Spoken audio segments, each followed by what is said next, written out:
ఏలూరు జిల్లా పోలవరం మండలం గుంజివరం గ్రామంలో రాష్ట్ర ముఖ్యమంత్రి నారా చంద్రబాబు నాయుడు జన్మదిన వేడుకలు ఘనంగా నిర్వహించారు. ఈ సందర్భంగా AP sports authority director Kovasu Jagadeeswari party కార్యాలయం వద్ద కేక్ కట్ చేసి వేడుకలను ప్రారంభించారు. ఈ సందర్భంగా మాట్లాడుతూ రాష్ట్ర అభివృద్ధి సంక్షేమం కోసం ముఖ్యమంత్రి చేపడుతున్న కార్యక్రమాలు ప్రజలకు ఎంతో మేలు చేస్తున్నాయని తెలిపారు.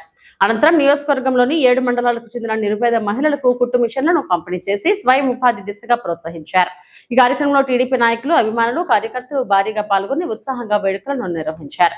చివరగా ముఖ్యమంత్రికి దీర్ఘాయుష్యు, ఆరోగ్యం కలగాలని ఆకాంక్షిస్తూ శుభాకాంక్షలు తెలిపారు.